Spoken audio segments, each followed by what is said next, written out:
ఆలోచిద్దాం, ఆశీర్వదిద్దాం. ఉమ్మడి నల్గొండ, ఖమ్మం, వరంగల్ పట్టభద్రుల ప్రశ్నించే గొంతు తీన్మార్ మల్లన్నకు మొదటి ప్రాధాన్యత ఓటు వేసి గెలిపిద్దాం. పోయినసారి గెలవాల్సినటువంటి మల్లన్న గెలవలేకపోయిండు. కారణాలు మీ అందరికీ తెలుసు.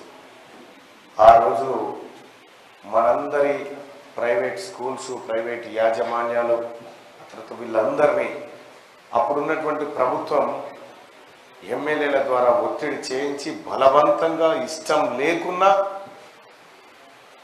అక్రమంగా బెదిరించి ఓట్లు ఎత్తుకుపోయే ప్రయత్నం చేసింది.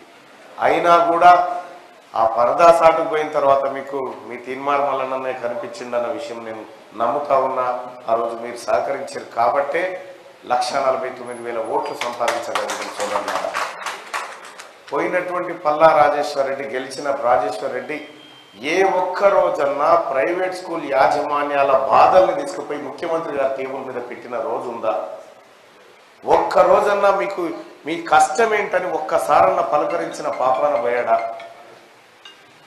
మీకు రావాల్సినటువంటి బకాయి బిల్లుల గురించి ఒక్కనాడన్న మండలిలో లేచి మాట్లాడా?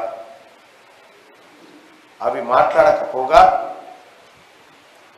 మాకు ఓట్లేసినటువంటి ప్రైవేట్ స్కూల్ యాజమాన్యాలు, టీచర్లు, పట్టభద్రులు వీళ్ళందరితో నాకు ఏ పని లేదని చెప్పి మధ్యలోనే ఎమ్మెల్సీ పదవికి రాజీనామా చేసి వెళ్ళిపోతే ఈ ఉప ఎన్నిక వచ్చింది.